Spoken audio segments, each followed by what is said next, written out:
শারীরিক অবস্থার কিছুটা উন্নতি হলেও এখনো নিবিড় তত্ত্বাবধানে খালেদা জিয়া। হাসপাতাল থেকে বাসায় ফিরতে সময় লাগবে জানালেন চিকিৎসক। রাজধানীর মোহাম্মদপুরে বাবাকে বাঁচাতে গিয়ে সন্ত্রাসীদের হাতে যুবক খুন। পূর্বশত্রুতার জেরে হামলা বলছে পরিবার। আমার জামাইয়ের যখন কোপ মারছে তখন আমার পোলায় যায় এরকম ধাক্কা মারছে, ধাক্কা মারার পরে তো আমার পোলার এই জায়গায় কোপটা দিচ্ছে। ইনোয়া গাড়ি নাকি হাইএক্স গাড়ি দিয়া হঠাৎ অনেক লোক আসছে, 10-12 জন দাঁত আর আন্দা নাকি কি বলে। একজনে খবর কইছে যে তোমার বাবারে মারে, ও দৌড়ে এনে গেছে। থামছেই না নারীর প্রতি সহিংসতা, হরহামেশা অনলাইনে হেনস্থা। সাইবার বুলিং আইন সম্পর্কে জানেন না অনেকেই। খুব কম সংখ্যক আছে যারা সত্যি তাদের যোগ্য বিচারটা পেয়েছে। লিঙ্গীয় বৈষম্যর কারণে যে নির্যাতন, সেটাই হচ্ছে নারী নির্যাতন। ডিবিতে সাইবার সাপোর্ট সেন্টার নামে একটা ডেডিকেটেড সেন্টার স্থাপন করা হয়েছে। চট্টগ্রাম বন্দর থেকে ভুটানে পণ্য পরিবহন আজ খালাসবে পরীক্ষামূলক চালান। ইতিবাচক বলছেন ব্যবসায়ীরা। ল্যান্ডলক কান্ট্রিগুলোকে ট্রানশিপমেন্ট সুবিধা দেওয়ার উদ্যোগ গ্রহণ করা হয়, তাহলে পরে বাংলাদেশ আর্থিকভাবে লাভবান হবে। ভবিষ্যতে হয়তো এটা চলমান থাকবে। সেক্ষেত্রে আমরা মনে করি যে আরও নতুন নতুন চালান এখানে আসবে এবং আমরা সেটা থেকেও লাভবান হতে পারবো। মানিকগঞ্জে বাউল শিল্পী আটকের ঘটনা ঘিরে দুপক্ষের উত্তেজনা কাটেনি এখনো। ভিডিও ফুটেজ দেখে হামলাকারীদের ধরার চেষ্টা করছে পুলিশ।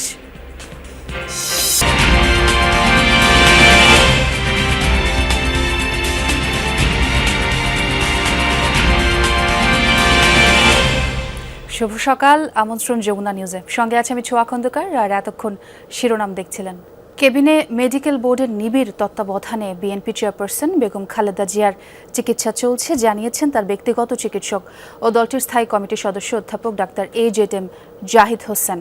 এর আগে নিজের সুস্থতা কামনায় দেশবাসীর কাছে দোয়া চেয়েছেন খালেদা জিয়া।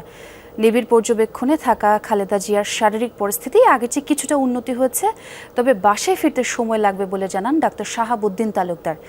আরও বলেন, বিএনপি চেয়ারপারসন ও সাবেক প্রধানমন্ত্রী খালেদা জিয়ার হার্ট ও ফুসফুসে ইনফেকশন হয়েছে। গতকাল তার বেশ কিছু টেস্ট করানো হয়। রোববার রাত 8টায় এভারকেয়ার হাসপাতালে ভর্তি করা হয় খালেদা জিয়াকে। তিনি বিশেষজ্ঞ চিকিৎসক অধ্যাপক শাহাবুদ্দিন তালুকদারের তত্ত্বাবধানে আছেন। বিএনপি চেয়ারপারসনের জন্য মেডিকেল বোর্ডও গঠন করা হয়েছে। বোর্ড সদস্যরা জানিয়েছেন, গত কয়েক মাস ধরেই নানা ধরনের শারীরিক জটিলতা দেখা যাচ্ছে বিএনপি চেয়ারপারসনের। গণতান্ত্রিক ম্যান্ডেট ছাড়াই অন্তর্বর্তীকালীন সরকার চট্টগ্রাম বন্দর ঘিরে সাম্প্রতিক সময়ে দীর্ঘমেয়াদী সিদ্ধান্ত নিয়েছে। এতে গতি এবং অনিবার্যতার নামে বৈধ উদ্বেগগুলিকে উপেক্ষা করা হয়েছে। আর এমন মন্তব্য করেছেন বিএনপির ভারপ্রাপ্ত চেয়ারম্যান তারেক রহমান। সোমবার রাতে নিজের ফেসবুক পোস্টে তিনি বলেছেন, একটি অনির্বাচিত অন্তর্বর্তী সরকার দীর্ঘমেয়াদী সিদ্ধান্ত নিয়ে দেশের ভবিষ্যৎকে বন্ধক রাখছে, যেখানে জনগণের মতামতকে সম্পূর্ণভাবে উপেক্ষা করা হচ্ছে। তারেক রহমান আরও বলেন, জাতীয় জীবনকে গঠনকারী সিদ্ধান্তগুলি জনগণের কাছে দায়বদ্ধ সরকারের নেওয়া উচিত। এই দেশের ভবিষ্যৎ তাদের দ্বারাই তৈরি হতে হবে যারা এখানে বাস করে এবং সবার আগে বাংলাদেশে বিশ্বাস করে। এলডিসি উত্তরণ নিয়ে তিনি বলেন, এলডিসি উত্তরণকে ঘিরে সরকার যে সময় বাড়ানোর বিকল্পটিকে অগ্রাহ্য করছে তা দেশের অর্থনীতি ও সাধারণ মানুষের ভবিষ্যৎকে ঝুঁকির মুখে ফেলতে পারে। আবারও হত্যাকাণ্ডকে কেন্দ্র করে সামনে এলো মোহাম্মদপুর। ছিনতাইয়ের টাকা ফেরত আনতে গিয়ে দুর্বৃত্তদের হামলায় নিহত হয়েছেন এক যুবক, আর গুরুতর জখম হয়ে হাসপাতালে চিকিৎসাধীন তার বাবা। এই ঘটনায় জড়িতরা রাজনৈতিক ছত্রছায়ায় এসব করেছে দাবি পরিবারের।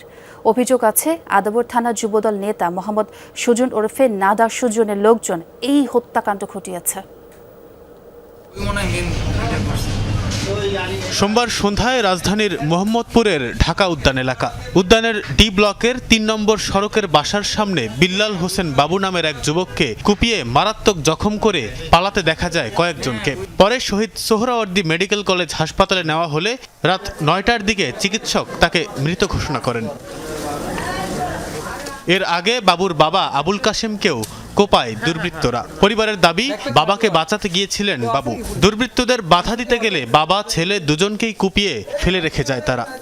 আমার জামাইয়ের যখন কোপ মারছে তখন আমার পোলায় যায় এরকম ধাক্কা মারছে, ধাক্কা মারার পরে তো আমার পোলার এই জায়গায় কোপটা দিছে। নোয়া গাড়ি নাকি হাইস গাড়ি দিয়া হঠাৎ অনেক লোক আসছে 10-12 জন দাঁত আর আন্দা নাকি কি বলে। একজনে খবর কইছে যে তোমার বাবারে মারে, ও দৌড়ে এখানে গেছে। নিহতের পরিবার জানায় এই হত্যাকাণ্ড ঘটিয়েছে রাজীব, রুবেল, মোহন, সবুজ সহ 10 থেকে 15 জনের একটি সংঘবদ্ধ দল। অভিযোগ আছে আদাবর থানা যুবদলের 100 নং ওয়ার্ডের আহ্বায়ক মোহাম্মদ সুজন ওরফে নাডা সুজন এই দলটির নেতা। এই রাজীব আমার পোলারে কোপ মারছে, এই যে রাজীবে কোপ মারছে, আর এই যে রুবেল, মোহন ছিল, সুজন ছিল, সবুজ ছিল, নাডা সুজনের আন্ডারে আগো গ্যাং আছে। এটা সবুজ রে দললে আর সুজনটা দললে পাইবেন। পরিবার জানায় কয়েক মাস আগে নিহত বাবুর মামার কাছ থেকে 80,000 টাকা ছিনতাই করে নিয়ে যায় সবুজ ও তার দলের লোকজন। এ ঘটনায় একটি অভিযোগও দায়ের করা হয়। তখন সেই টাকা ফেরত চাইতে গিয়েই হামলার শিকার হয় আবুল কাশেম। মামা সিএনজি চালায় আসতেছিল, তো ওনার সাথে আবার ওই টাকা টান দিচ্ছে, তার কিছুদিন পরে মামলা করছে। ছিনতাই করার টাকা আমার ফেরত চাইছি, এই টাকা চাওয়ার কারণে এনাদেরকে আক্রমণ করছে। মামলা নিছে, অ্যাকশন নিছে। আমি মামলা দিছি, মামলার কাগজটাও আছে। আমি দারোগা পর্যন্ত কইছি যে ভাই আপনি আসামিটি ধরেন, দারোগা আমার কয় আসামি আপনারা ধইরা দেন, আমরা আসামি চালান করুন। পুলিশ বলছে সিসিটিভির ফুটেজ দেখে দোষীদের গ্রেফতারে কাজ করছেন তারা। আমরা কিছু আসামির নাম পেয়েছি, তো তাদেরকে গ্রেপ্তারে আমাদের অভিযান চলমান রয়েছে। টাকা পয়সা লেনদেন সংক্রান্ত আমরা আরও কিছু ইস্যু নিয়ে কাজ করতেছি, হয়তো আরও কিছু ইস্যু আসবে। তো মেইনলি হচ্ছে টাকা পয়সা সংক্রান্ত বিষয় নিয়েই তাদের মধ্যে পূর্বশত্রুতা ছিল। আবুল কাশেম গুরুতর অবস্থায় একটি বেসরকারি হাসপাতালে চিকিৎসাধীন আছেন। তানফির সিদ্দিক, টিপু, যমুনা নিউজ, ঢাকা। নারী হেনস্থা শব্দটি আজকাল খুব পরিচিত হয়ে উঠেছে। যে কোনো সময়ে আপনার চারপাশে তাকালেই পেয়ে যাবেন কোনো না কোনো ভুক্তভোগী নারীকে। যুগের সাথে বদলেছে হেনস্থার ধরনও, বদলায়নি শুধু নারীর সামাজিক অবস্থান। প্রযুক্তি নির্ভর এই যুগে অনলাইনেও রেহাই নেই নারীর। আজ নারীর প্রতি সহিংসতা প্রতিরোধ দিবসে সাইবার বুলিংয়ের বাস্তবতা তুলে ধরেছেন আমার সহকর্মী সুমাইয়া ঐশী। ক্যামেরা ছিলেন আরেক সহকর্মী জিহাদ ইসলাম।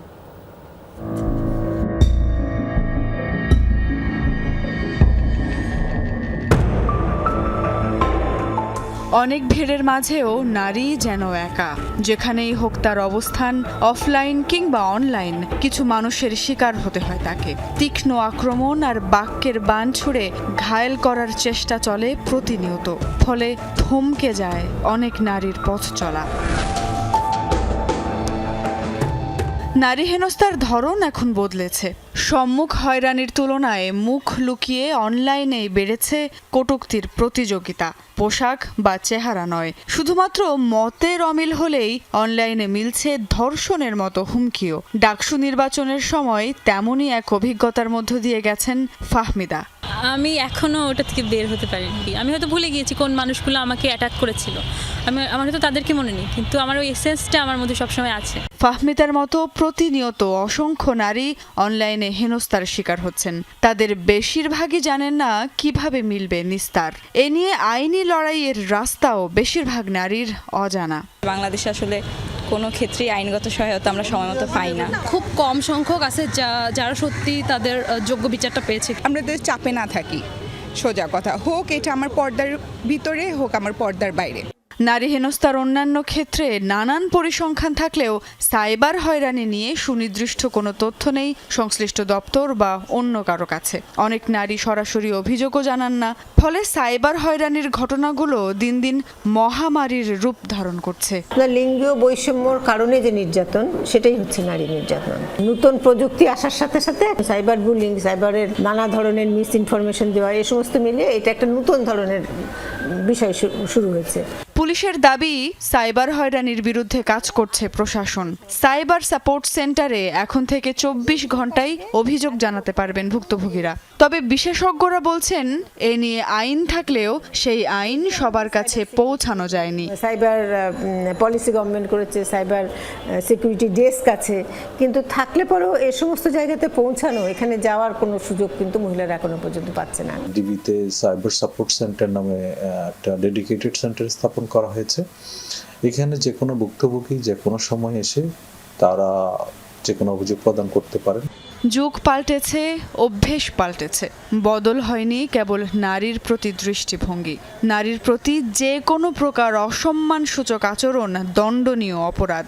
সে অপরাধে আছে দণ্ডের বিধানও, কিন্তু আইন প্রয়োগের অভাবে বাড়ছে না সচেতনতা। সুমাইয়া ঐশী, যমুনা নিউজ, ঢাকা। দর্শক, অগ্রহায়ণের প্রথমার্ধেই অনুভূত হতে শুরু করেছে শীত। ভোরের কুয়াশা আর সবুজ ঘাসের উপর জমে থাকা শিশির বিন্দু জানান দিচ্ছে শীতের আগমনী বার্তা। আমরা একটু চুয়াডাঙ্গার সকালটা ঘুরে দেখতে চাই। আমার সহকর্মী জিসান আহমেদ আমার সঙ্গে যোগ দেবেন।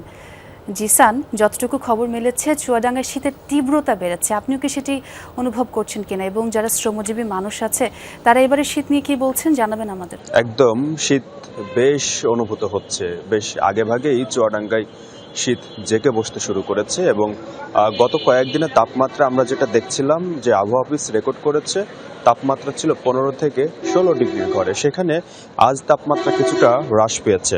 আজকে সকাল 6টায় চুয়াডাঙ্গা আবহাওয়া অফিস তাপমাত্রা রেকর্ড করেছে 14.2 ডিগ্রি সেলসিয়াস, অর্থাৎ সকাল 9টায় সেই তাপমাত্রা আরও কিছুটা কমতে পারে। সকাল এবং দিনের বেলায় আমরা যেটা দেখছি যে রাত এবং দিনের মধ্যে তাপমাত্রার পার্থক্য বোঝা যাচ্ছে, অনুভব করা যাচ্ছে, কিন্তু সন্ধ্যার সময় এবং সকালের সময় অর্থাৎ রাতের পুরোটা সময় কিন্তু হিমশীতল বাতাস বয়ে যাচ্ছে। সেই কারণে শীতের তীব্রতা রাতের বেলাটায় আরও বেশি অনুভূত হচ্ছে এবং বেশ আগেভাগেই কিন্তু চুয়াডাঙ্গার মানুষ গরম কাপড় পরতে শুরু করেছে। শীত নিবারণের জন্য নানা প্রস্তুতিও কিন্তু তারা গ্রহণ করেছে। ইতিমধ্যে শহরের আশেপাশে যেসব ফুটপাতের পুরাতন কাপড়ের দোকানগুলো রয়েছে সেগুলো কিন্তু জমে উঠেছে। অন্যদিকে শীতের কারণে শ্রমজীবী মানুষ যারা রয়েছে, নিম্নের মানুষ যারা রয়েছে, তাদেরও যে প্রতি বছরেরই একই চিত্র থাকে, দুর্ভোগ পোহাতে হয়, সে দুর্ভোগ কিন্তু তাদেরকেও পোহাতে হচ্ছে। এই হিমশীতল বাতাস অনুভবের করেও কিন্তু উপেক্ষা করেও তারা বাইরে বের হয়েছেন কাজের সন্ধানে, জীবিকার তাগিদে, এবং অনেকেই আমরা দেখেছিলাম যে এই শীতের কারণে কিন্তু আসলে অনেকটা জড়তা কাটে উঠতে পারছে না, যার কারণে কিন্তু অনেকে কাজও এখনো পর্যন্ত যেতে পারেননি। বিশেষ করে ইজি বাইক চালক, ভ্যান চালক, রিক্সা চালকদের মধ্যে এই পরিস্থিতি আমরা দেখতে পেয়েছি। এর পাশাপাশি চুয়াডাঙ্গা সদর হাসপাতাল সহ বিভিন্ন চিকিৎসা কেন্দ্রে কিন্তু শীতজনিত রোগের প্রাদুর্ভাব বাড়ছে। এর মধ্যে শিশুদের নিউমোনিয়া এবং বৃদ্ধদের ডায়রিয়া সহ নানা ধরনের রোগের প্রাদুর্ভাব বেড়েছে এবং চিকিৎসকরা যে পরামর্শ দিচ্ছে যে বাচ্চা অর্থাৎ শিশুদেরকে নানা ধরনের যে শীত থেকে বাঁচার জন্য যেই প্রক্রিয়াগুলো রয়েছে সেই প্রক্রিয়াগুলো অবলম্বন করতে হবে এবং এই ঠান্ডার হাত থেকে বাঁচতে কিন্তু আসলে নানা ধরনের রোগবালা থেকে বাঁচার জন্য তারা সেই পরামর্শগুলো অব্যাহত রেখেছে। আবহাওয়া অফিস যেটি বলছে যে আগামী কয়েকদিনে এই তাপমাত্রা আরও কিছুটা কমতে পারে। জি জিসান, আপনি আরও যে নতুন তথ্যটি আমাদের জানালেন, শীতের রোগের প্রকোপটা বাড়ছে চুয়াডাঙ্গায়। ধন্যবাদ জিসান। ভুটানের সাথে ট্রান্সশিপমেন্ট চুক্তি হয়েছে 2 বছর আগে। জটিলতা কাটিয়ে অবশেষে শুরু হয়েছে পরীক্ষামূলক পণ্য পরিবহনও। ভুটানের আমদানি করা পণ্যের প্রথম চালান এখন চট্টগ্রাম বন্দরে। আজ চলছে খালাস কার্যক্রম, এরপর সড়ক পথে রওনা দেবে ভুটানের উদ্দেশ্যে। এই ট্রানজিট ইতিবাচক বলছেন ব্যবসায়ীরা। স্থলবেষ্টিত দেশ ভুটানে নেই কোনো স্থলবন্দর, ফলে পণ্য আমদানি করতে হয় তৃতীয় দেশের মাধ্যমে। বাংলাদেশের বন্দর ও ভূখণ্ড ব্যবহার করে ভুটানে পণ্য নিতে দু দেশের মধ্যে ট্রানজিট ও প্রোটোকল চুক্তি স্বাক্ষর হয় 2023 সালে। প্রায় 2 বছর পর গত সেপ্টেম্বরে থাইল্যান্ড থেকে ভুটানের পণ্য চালান নিয়ে জাহাজ আসে চট্টগ্রাম বন্দরে। তবে সরকারি বিভিন্ন সংস্থার অনুমোদন জটিলতায় তা আটকে থাকে। টোল মাসুল পরিশোধ এবং শুল্কায়ন শেষে 2 মাস পর শুরু হয়েছে এসব পণ্য খালাস। পরীক্ষামূলক প্রথম চালানটিতে খাদ্যপণ্য, ফলমূল, কসমেটিক্স জাতীয় 6.5 টন পণ্য রয়েছে। থাইল্যান্ড থেকে এসব পণ্যের আমদানিকারক ভুটানের এবি ট্রেডিং। বিভিন্ন সংস্থা তো রোডস অ্যান্ড হাইওয়ে, কাস্টমস, এগুলি বন্দর সব মিলেই তাদের রেভিনিউটা ঠিক করার পরে তারপরে আমরা মুভ করছি। এর আগে তো মুভ করা যায় না, এর আগেই কন্টেনার এসে গেছে। ট্রানজিট পণ্য চালানের মাসুল আদায় করছে চট্টগ্রাম বন্দর, কাস্টম হাউস এবং সড়ক মহাসড়ক বিভাগ। পরীক্ষামূলক পরিবহন সফল হলে নিয়মিত চালু হবে বলছে বন্দর কর্তৃপক্ষ। সরাসরি যেটা এখান থেকে ফিনান্সিয়াল বেনিফিট পাচ্ছি সেটা এক রকমের, বাট আস্থার একটা জায়গা হচ্ছে আমাদের এখান থেকে, আমাদের বন্দর থেকে একটা ভিন্ন দেশে যদি এই রুটটা যদি চালু হয়, ভবিষ্যতেও হয়তো এটা চলমান থাকবে। সেই ক্ষেত্রে আমরা মনে করি যে আরও নতুন নতুন চালান এখানে আসবে এবং আমরা সেটা থেকেও লাভবান হতে পারবো। চুক্তি অনুযায়ী যে কোনো দেশ থেকে ভুটানের পণ্য প্রথমে আসবে চট্টগ্রাম বন্দরে, খালাসের পর সড়কপথে বুড়িমারি স্থলবন্দর দিয়ে ভারতের শিলিগুড়ি হয়ে পৌঁছে যাবে ভুটানের ফুন্টসলিংয়ে। এই ট্রান্সশিপমেন্টকে ইতিবাচক বলছেন ব্যবসায়ীরা। আশেপাশের ল্যান্ডলক কান্ট্রিগুলোকে ট্রান্সশিপমেন্ট সুবিধা দেওয়ার একটা উদ্যোগ গ্রহণ করা হয়, তাহলে পরে বাংলাদেশ আর্থিকভাবে লাভবান হবে এবং চট্টগ্রাম বন্দরেরও বাড়তি আয় করার একটা সুযোগ চলে আসবে। আল আমিন শিকদার, যমুনা নিউজ, চট্টগ্রাম। মানিকগঞ্জে বাউল শিল্পী আবুল সরকারের শাস্তি এবং মুক্তির দাবি নিয়ে দুই পক্ষের উত্তেজনার রেশ এখনও কাটেনি। পালাগানের বক্তব্যকে কেন্দ্র করে ধর্ম অবমাননার অভিযোগ, একদিকে তার শাস্তির দাবিতে আন্দোলন, অন্যদিকে সাংস্কৃতিক অঙ্গনের দাবি তাকে মুক্তি দেওয়ার। স্থানীয় মানুষ থেকে সামাজিক মাধ্যম সব জায়গায় চলছে তুমুল আলোচনা সমালোচনা। রোববার বাউল সমাজ ও তৌহিদি জনতার পাল্টাপাল্টি কর্মসূচি ঘিরে সংঘর্ষের ঘটনা ঘটে মানিকগঞ্জে। এতে আহত হন অন্তত 5 জন। এরপর পরিস্থিতি স্বাভাবিক হলেও মানুষের মুখে এখনো রয়েছে আলোচনার রেশ। স্থানীয়রা বলছেন, শান্তি আর মুক্তির দাবির পাল্টাপাল্টি অবস্থান পরিস্থিতিকে অপ্রয়োজনীয়ভাবে উস্কে দিয়েছে। কারো মতে ধর্মীয় অনুভূতি আঘাত পেয়েছে, আবার কারো মতে অভিযোগটি অতিরঞ্জিত। মহারাজ আবুল সরকারের উপর যে মামলাটা করা হয়েছে এটা একটা ভিত্তিহীন। কারণ হচ্ছে অভিনয়ের ক্ষেত্রে আমি যদি অভিনয় করি যে আমি কাজের ছেলে বা কাজের লোক, আমি যত বড় লোক হই বা যাই হই না কেন, আমি কিন্তু ক্যারেক্টার আমার কাজের লোক, আমার কাজের লোকের অভিনয়টাই করতে হবে। সে আল্লাহ সম্পর্কে তার গানের ভিতর যে মন্তব্য পেশ করছে তা সাধারণ মানুষের সামান্যতম ইমানও যার ভিতরে আছে তার অন্তরও কারণরা দিবে। আবুল সরকার যে কথাটা বলছে এটা সকল মুসলমানদের অন্তরে লাগছে, আঘাত হানছে। এজন্য আমরা এর সর্বোচ্চ শাস্তি আবেদন করছি সরকারের কাছে। এদিকে বাউল ও সাংস্কৃতিক অঙ্গনের মত, একজন পালাশিল্পীর বক্তব্য ধর্মীয় গ্রন্থ নয়, বরং রূপক ও উপমার ভাষা। ভুল ব্যাখ্যা থেকে ঘটনা জটিল আকার ধারণ করেছে বলেই তাদের মত।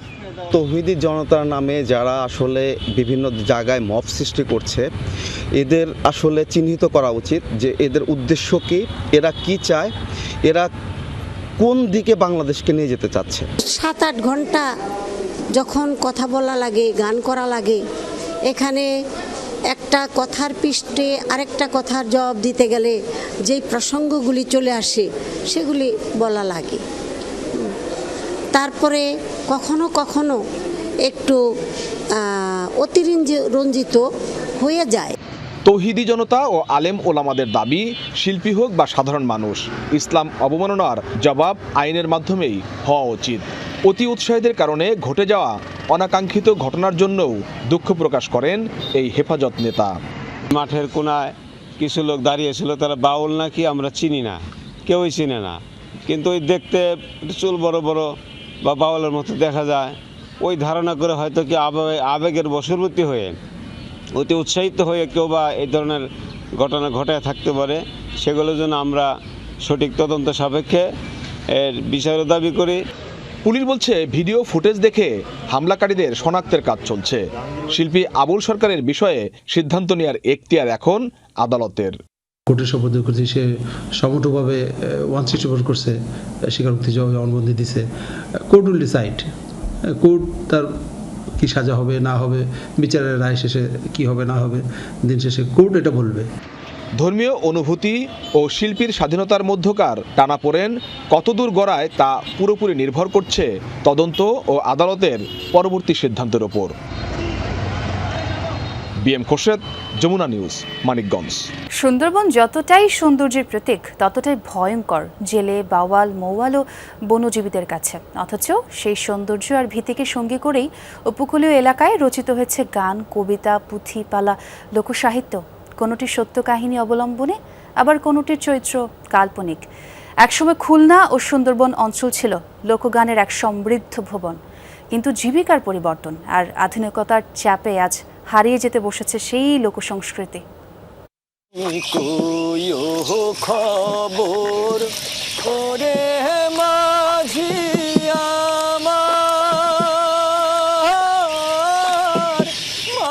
সুন্দরবনের আনাচে কানাচে এক অদ্ভুত ঘ্রাণ, নোনা জলের, কাদার আর পুরনো কোনো গানের সুরের।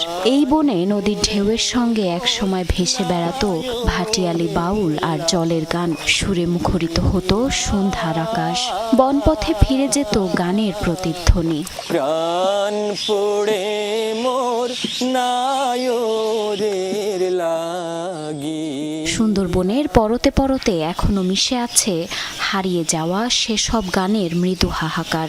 এখন নদী আছে, বন আছে, তবে যারা নদীর ঢেউ ছুঁয়ে গাইত জীবনের গান, সেই কণ্ঠগুলো খুঁজে পাওয়া মুশকিল। লোক সংস্কৃতির অনেকগুলো উপাদান রয়েছে।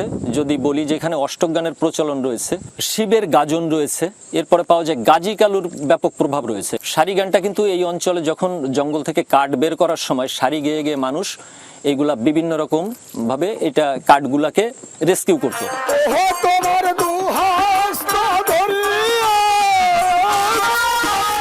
খুলনার উপকূলীয় এলাকা একসময় ছিল লোকগানের আতুর ঘর। সেসব গানে ফুটিয়ে তোলা হতো বন, নদী আর মানুষের জীবনের গল্পই। আজ অনেকেই পেশা বদলেছেন, কেউ হারিয়ে গেছেন সময়ের স্রোতে, রেখে গেছেন শুধু স্মৃতি আর কয়েকটা পুরনো বাদ্যযন্ত্র। 6 মাসের ভিতরে মনে হয় 1 মাসও বাড়ি বসতে পারতাম না, আর এখন 6 মাসের ভিতরে মনে করেন 4 মাসই বাড়ি বসে থাকতে হয়। পথে যে খরচ আর কি, গাড়ি খরচটা দিয়ে বাড়ি পর্যন্ত ওই 600 টাকা মতন বাড়ি পৌঁছয়। আধুনিক গানগুলো আমরা বেশি শুনি, কিন্তু এই যে গানগুলো, এই গানগুলোর কোনো চর্চা নেই। রক্ষা করতে হবে মোদের সুন্দরবন। বিশেষজ্ঞরা বলছেন সময়ের সাথে পাল্লা দিয়ে বদলে যাচ্ছে জীবনযাত্রা। বন হারাচ্ছে গাছ, নদী হারাচ্ছে গান, ঠিক তেমনই হারিয়ে যাচ্ছে মানুষের সেই সংবেদন যা একসময় নদী আর জীবনের সঙ্গে বেঁধেছিল সুরের বন্ধন।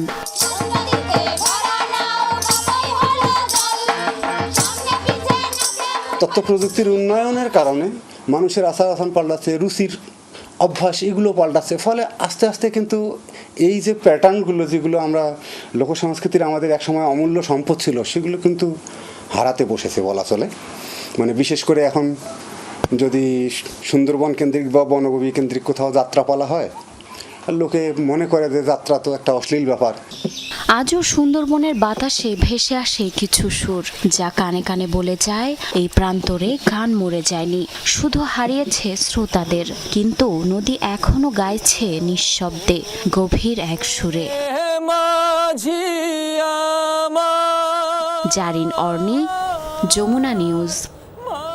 নাটোরের 4টি আসনের মধ্যে 3টি আসনে সম্ভাব্য প্রার্থী ঘোষণা করেছে বিএনপি।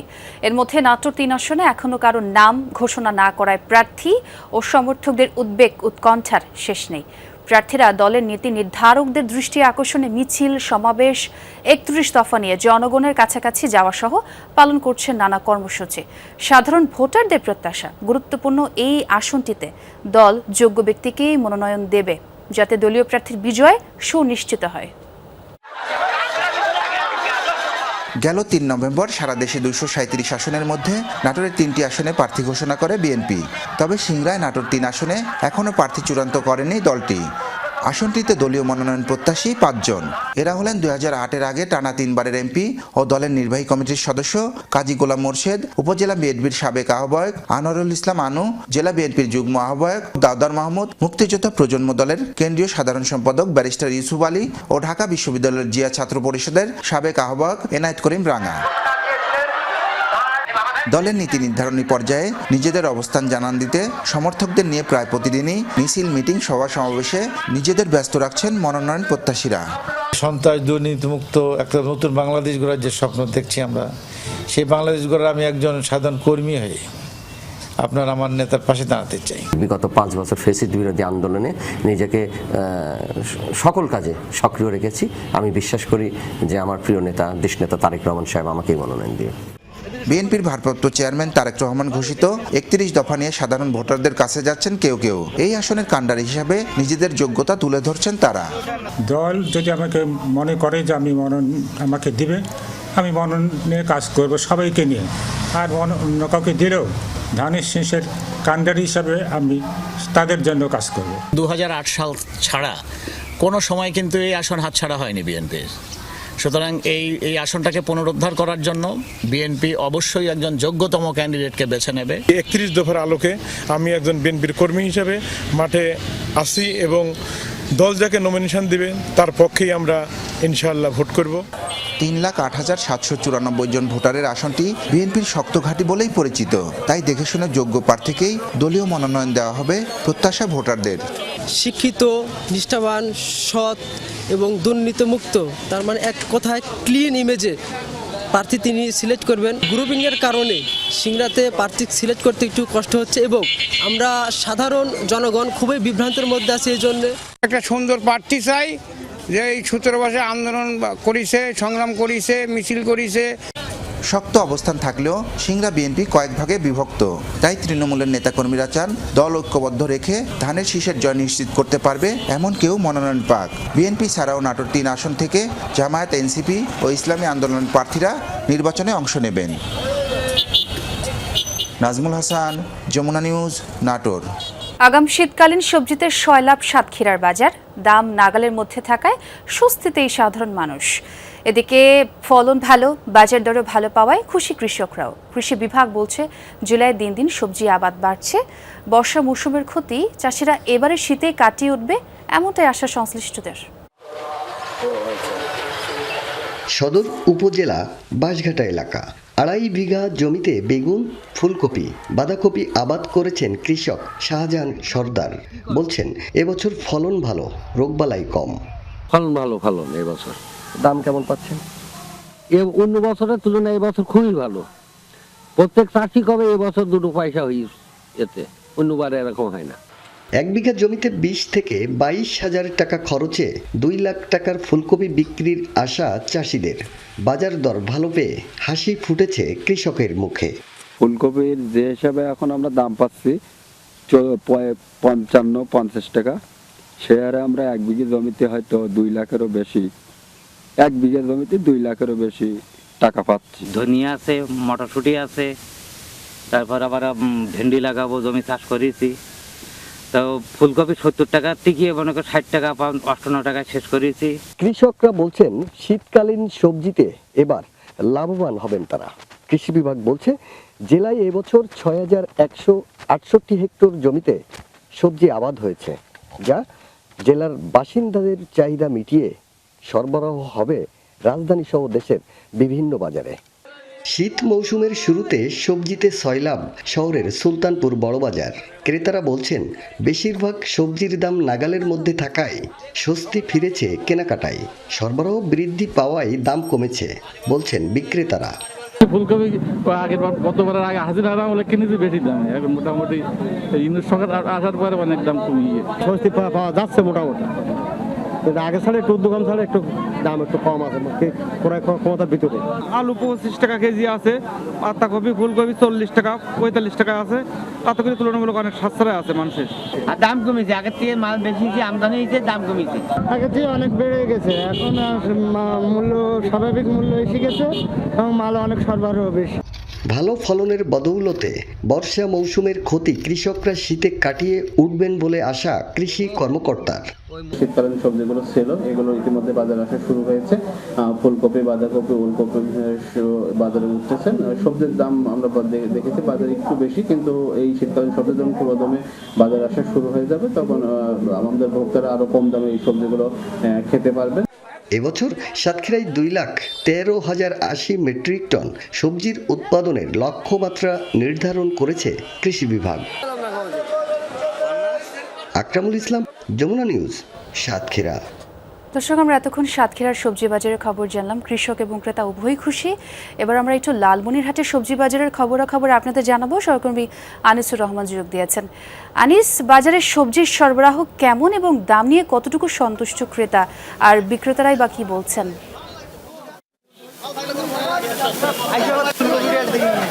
সোয়া আসলে আমি লালমনের এসেছি, এটি একটি গোশালা বাজার। এখানে সবজির আড়ত, এখান থেকে মানুষজন কিন্তু বিভিন্ন হাট বাজারে সবজি নিয়ে যায়। তবে গত এক সপ্তাহ থেকে সবজির বাজার কিন্তু কিছুটা কমে আসছে, যেহেতু শীতকালীন সবজি বাজারে উঠতে শুরু করছে, তাই আর কমে এসেছে বাজারে। আমি এখন একটু কথা বলবো এই সবজি আড়ত এখানকার রয়েছেন, সেই সবজি আড়তের মালিক হানিফ। আপনি একটু জানাবেন যে গত এক সপ্তাহ আগে কিরকম দাম ছিল, এখন কিরকম দামে আপনারা সবজি বিক্রি করছেন? সপ্তাহ আগে এই মালের দাম অনেক বেশি ছিল, বর্তমান মালের দাম অনেক কম। ফুলকপি হলো 28 টাকা কেজি, পাতাকপি হলো 25 টাকা কেজি, মূলা হলো 8 টাকা কেজি, আর শসা বিক্রি হইতেছে 28 থেকে 30 টাকা কেজি। শাকসবজির দাম অনেক কম, কিন্তু গৃহস্থর অবস্থা বেশি ভালো না। সরবরাহ কিরকম? সরবরাহ মোটামুটি ভালো আছে, সরবরাহ অনেক সরবরাহ আছে। তো আপনি শুনলেন যে আসলে এখানে কিন্তু দূর দূরান্তের বহু কৃষক তারা কিন্তু প্রতিদিন ভোর 6টা থেকে সবজি নিয়ে আসেন, এখানে বিক্রি করেন তারা তাদের মূল্য। তবে যেখানে আড়তদার ইনি যেটি বলছেন যে গত এক সপ্তাহ থেকে প্রত্যেকটা সবজির কমে গেছে, আর যেহেতু শীতকালীন সবজি এগুলো সবজি উঠতে শুরু করেছে, তাই কিন্তু দাম কমে গেছে। প্রত্যেক সবজির 5 টাকা থেকে 10 টাকা পর্যন্ত কেজি ধরে দাম কমেছে। তবে এই সবজিগুলো কিন্তু লালমনিরহাটের বিভিন্ন খুচরো বাজারগুলোতে যায়, সেখানে গিয়ে কিন্তু 10 থেকে 15 টাকা করে কেজি ধরে বেশি করে বিক্রি করে খুচরা বিক্রেতারা।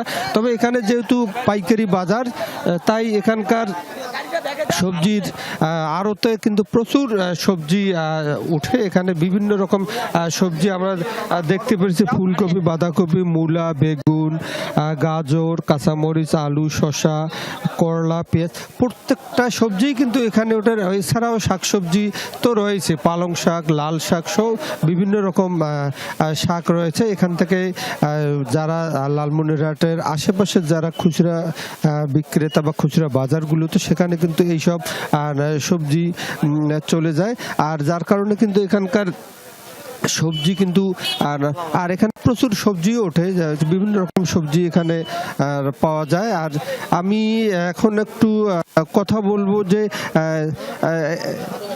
আপনি সবজি নিয়ে আসছেন নাকি? আচ্ছা, কিরকম দাম একটু বলেন তো।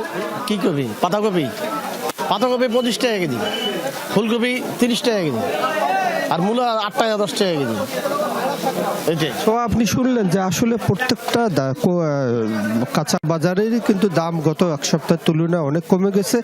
তবে আমি কৃষকদের সঙ্গে কথা বলেছি, তারা যেটি জানিয়েছে গত সপ্তাহে যারা যে দামগুলো পেয়েছিলেন এখন কিন্তু সেগুলো কিছুটা কমে আসছে। তবে তাদের মুখে আর স্বস্তির আছে, তারা বলেছেন যে আসলে দাম এবারে সবজির দাম তারা পেয়েছেন, তবে এই দামটা যদি আরও এক সপ্তাহ থাকে তারা হয়তো তাদের এই যে গত বন্যায় যে লোকসানগুলো হয়েছে সেগুলো খুশি। জি আনিস, আমরা শুনছিলাম সহকর্মী আনিস জানাচ্ছিলেন লালমনিরহাটেও সব মিলিয়ে সবজি বাজারে স্বস্তির চিত্র। সত্যই তো জটিলতায় আটকে গেছে সৌদি আরবে জনশক্তি রপ্তানি। ভিসা থাকা সত্ত্বেও দেশটিতে যেতে পারছেন না বহু শ্রমিক। অভিবাসন আইনের পরিবর্তন করাতেই তৈরি হচ্ছে বিপত্তি। ভুক্তভোগীরা বলছেন অনেকেরই শেষ হচ্ছে ভিসার মেয়াদ, কিন্তু সত্যই তো না করায় সৌদি আরবে যাওয়া যাচ্ছে না। রিক্রুটিং এজেন্টরা বলছেন প্রতিযোগী কোনো দেশে এমন নিয়ম নেই। দেশের শ্রম বাজার ধ্বংস করতেই নিয়ন্ত্রণমূলক নতুন আইনের জন্ম। জনশক্তি রপ্তানিতে বাংলাদেশের নির্ভরযোগ্য গন্তব্য সৌদি আরব। দেশটিতে নানা খাতে কাজ করছে বাংলাদেশের 40 লাখ মানুষ। মধ্যপ্রাচ্যের দেশগুলোর মধ্যে বাংলাদেশি জনশক্তি রপ্তানির দ্বার উন্মুক্ত রেখেছে সৌদি আরব, কিন্তু নতুন আইনি মারপ্যাচে দেশটিতে থমকে গেছে জনশক্তি রপ্তানি। অভ্যুত্থান পরবর্তী একটি অধ্যাদেশ জারি করে নিয়ন্ত্রক সংস্থা জনশক্তি কর্মসংস্থান ও প্রশিক্ষণ ব্যুরো বা বিএমইটি। তারপর থেকেই শুরু হয় জটিলতা। 6 লক্ষ টাকা আমরা বাড়ি করে বিক্রি করে টাকা দিছি, তাও যাইতে পারতেছি না। কষ্ট দুঃখ করে দিনাদায়ক হয়ে আমরা ভিসা দিছে আমাদের এজেন্সি, এখন আমরা মেন পাওয়ার পাইতেছি না। সবকিছু কমপ্লিট হয়েছে, কিন্তু ম্যান পাওয়ারের জন্য আমরা ওই যে ভিসার টিকিটগুলো কাটতে পারতেছে না। নতুন অধ্যাদেশে বলা হয়েছে 5 জনের বেশি জনশক্তি রপ্তানির ক্ষেত্রে সৌদি দূতাবাস অথবা সৌদি চেম্বারের সম্মতিপত্র অথবা সত্যায়িত কপি বাধ্যতামূলক। তবে এমন সত্যায়নপত্র দিতে অনাগ্রহ দেখাচ্ছে নিয়োগদাতা প্রতিষ্ঠান, কারণ প্রতিযোগী দেশ ভারত, পাকিস্তান কিংবা নেপালে এমন নিয়ম নেই। ফলে এইসব দেশ থেকে জনবল নিতে আগ্রহ দেখাচ্ছে সৌদি প্রতিষ্ঠান। 1 থেকে 5 পর্যন্ত আমরা ক্লিয়ারেন্স পাচ্ছি, এটা স্মুথলি চলে যাচ্ছে, কিন্তু 6 থেকে 14 যে এমপ্লয়ারগুলো সিইউসি দিতে নারাজ, সত্যায়িত করতে নারাজ, এই লোকগুলো আমরা পাঠাতে পারছি না। আগে কোনো একটি কোম্পানিতে কাজে যেতে চাইলে 24 জন শ্রমিককে একক ভিসার আওতায় বিবেচনা করা হতো। এক্ষেত্রে বহির্গমন ছাড়পত্র পেতে তেমন জটিলতা ছিল না। এর বেশি হলে গ্রুপ ভিসায় তাদের ছাড়পত্র দিত বিএমইটি। সৌদিয়ানরা আসলে এই ছোটোখাটো বিষয় নিয়ে ওই অ্যাম্বাসিতে দৌড়াদৌড়ি এই জিনিসটা ওরা পছন্দ করে না। মন্ত্রণালয় বিএমইটি আটকে দিচ্ছে যে তোমার অ্যাটাস্টেশন নাই। এই নিয়ম করে আমাদের টোটাল এই জনশক্তির রপ্তানির ধারাকে তারা চরমভাবে বিঘ্নিত করছে। রিক্রুটিং এজেন্টদের দাবি, ভিসা থাকার পরও গেল 3 মাসে দেশটিতে যেতে পারেনি প্রায় 1 লাখ শ্রমিক। যখন ওই দূতাবাস বললো যে তোমরা অ্যাটেস্টেশন দাও, 1 সপ্তাহ পরেই ওমান শ্রমবাজার বন্ধ হয়ে গেল। তো আমরা এখন ধারণা করতেছি যে এটা দেশীয় বা আন্তর্জাতিক চক্রান্তের অংশ হিসেবে আমাদের যে সৌদি যে চলমান শ্রমবাজার, এই শ্রমবাজারকে অ্যাটলিস্ট বন্ধ করার জন্য এই চক্রান্ত করা হচ্ছে। 1 বা 25 কোনো ধরনের বাধ্যবাধকতা, এটা আমার মনে হয় যে দেশের স্বার্থে এটা প্রত্যাহার করা উচিত। সিদ্ধান্ত জানতে বিএমইটি কর্তৃপক্ষের সঙ্গে যোগাযোগের চেষ্টা করেও এ বিষয়ে কেউ মন্তব্য করেননি। একাধিকবার ফোন দিলেও ধরেননি প্রতিষ্ঠানের মহাপরিচালক। রিমন রহমান, যমুনা নিউজ, ঢাকা। একদিন না পেরোতেই বদলে গেল পেশাদার লীগের সর্বোচ্চ আসর। বিএফএল স্পন্সর অনুমতি ছাড়াই মালয়েশিয়ান তেল গ্যাস কোম্পানি পেট্রোনাসের নাম ব্যবহার করেছে বাফুফে। নতুন পৃষ্ঠপোষক ইউনাইটেড গ্রুপের হেলথ কেয়ার লোগো নিয়ে সমালোচনার মাঝে এই ঘটনা বাফুফেকে ইমেজ সংকটে ফেলেছে। শনিবার মালয়েশিয়া সরকারের তেল গ্যাস কোম্পানি পেট্রোনাসকে বাংলাদেশ ফুটবল লিগের স্পন্সর হিসেবে ঘোষণা দেয় বাফুফে। 24 ঘন্টা না যেতেই এক মিডিয়া রিলিজে পেট্রোনাস স্পষ্ট জানিয়েছে যে বাফুফের সঙ্গে তাদের কোনো স্পন্সরশিপ চুক্তি নেই। তাদের নাম ব্যবহারের কোনো অনুমতিও তারা দেয়নি। লিগ শুরুর 2 মাস পর স্পন্সরের নাম ঘোষণার পরও বাফুফের এমন ভুলের দায় কার? প্রায় $100 বিলিয়ন মার্কেট ভ্যালুর প্রতিষ্ঠান পেট্রোনাস। এত বড় স্পন্সর প্রতিষ্ঠান শুধু ফুটবলে কেন, বাংলাদেশের অন্য কোনো ঘরোয়া খেলাতেও আসেনি। তাই চমক জাগিয়েছিল সবাইকে। ঘরোয়া ফুটবল বুঝি এবার পরিবর্তন হলো বলে। মূলত পেট্রোনাসের বাংলাদেশের ডিস্ট্রিবিউটর ইউনাইটেড গ্রুপ তাদের অনেক পণ্যের মাঝে পেট্রোনাসের নাম টাইটেলে স্পন্সরে ব্যবহার করতে বাফুফেকে বলেছিল ইউনাইটেড গ্রুপই। অবশ্য সোমবার বিকেলেই বাফুফে বিএফএল এর টাইটেল স্পন্সরের জায়গায় পেট্রোনাসের নাম মুছে দিয়ে ইউনাইটেড হেলথ কেয়ারের নাম সংযুক্ত করেছে। লোগো নকলের সমালোচনার মাঝে এই ঘটনা নিশ্চিতভাবেই কিছুটা হলেও বাফুফেকে ইমেজ সংকটে ফেলল। মেহেদি নাইম, যমুনা স্পোর্টস, ঢাকা। আবারও খেলারই খবর। ত্রিদেশীয় ফুটবল সিরিজকে সামনে রেখে 25 সদস্যের জাতীয় নারী দলের স্কোয়াড ঘোষণা করেছে বাফুফে। আফিদা খন্দকার নেতৃত্বাধীন দলটি ঢাকায় 26 নভেম্বর মালয়েশিয়া ও 2 ডিসেম্বর আজারবাইজানের বিপক্ষে খেলবে। এবারও দলে নেই সাবিনা, কৃষ্ণা, মাসুরার মতো সিনিয়র ফুটবলাররা। সর্বশেষ গত অক্টোবরে থাইল্যান্ডের বিপক্ষে 2টি ম্যাচ খেলেছিল বাংলাদেশের মেয়েরা। সেই স্কোয়াডে থাকা 23 জনের সবাই আছেন ত্রিদেশীয় সিরিজের স্কোয়াডে।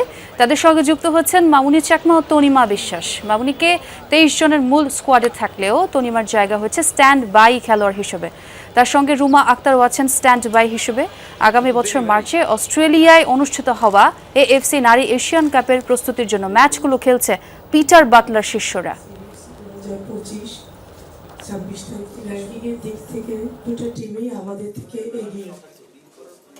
যেহেতু মালয়েশিয়া আজারবাইজানের সাথে খেলা, তারা যেহেতু আমাদের থেকে র্যাঙ্কিংয়ে এগিয়ে, অবশ্যই আমরা আমাদের সর্বোচ্চ চেষ্টা করব যাতে 2টা ম্যাচই আমরা জিততে পারি।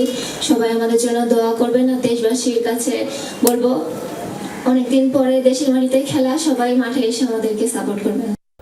এবারে আন্তর্জাতিক প্রসঙ্গ। নাইজেরিয়ার ক্যাথলিক স্কুল থেকে 3 শতাধিক শিক্ষার্থী অপহরণের ঘটনাকে গুরুত্বের সাথে দেখছে যুক্তরাষ্ট্র। স্কুল আর গির্জায় হামলাকে খ্রিস্ট ধর্মাবলম্বীদের উপর গণহত্যা আখ্যা দিয়েছেন মার্কিন প্রেসিডেন্ট ডোনাল্ড ট্রাম্প। নাইজেরিয়ার ক্ষমতাসীন সরকারকে সেনা অভিযানের হুমকিও দিয়েছেন।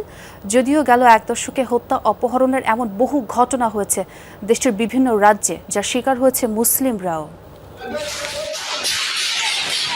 নাইজেরিয়ার কোয়ারা অঙ্গরাজ্যের চার্চ ভিত্তিক বোর্ডিং স্কুলের দৃশ্য এটি। হঠাৎ সেখানে আক্রমণ চালায় বন্দুকধারীরা। 2 জনকে হত্যা করে 25 স্কুল ছাত্রীকে অপহরণ করে তারা।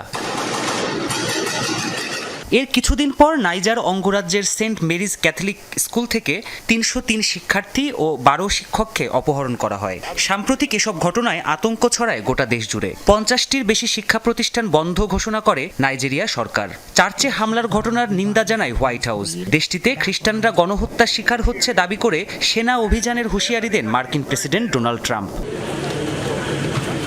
নাইজেরিয়ার বিভিন্ন চার্চ আর স্কুলে ঘটে চলা এসব হামলা নতুন কিছু নয়। গেল কয়েক বছরে ধারাবাহিকভাবে ঘটছে এসব অপহরণ। গত বছর কাডুনা রাজ্যে 2 শতাধিক শিক্ষার্থী ও কর্মীকে অপহরণ করে বন্দুকধারীরা। 2021 সালের জুলাইয়ে একটি ব্যাপটিস্ট স্কুলে হামলা চালিয়ে প্রায় 150 শিক্ষার্থীকে অপহরণ করা হয়। মে মাসে নাইজার রাজ্যের একটি ইসলামিক স্কুল থেকেও 136 শিক্ষার্থীকে তুলে নিয়ে যায় অপহরণকারীরা। 2020 সালের ডিসেম্বরে একটি আবাসিক স্কুল থেকে অপহৃত হয় প্রায় 350 শিক্ষার্থী।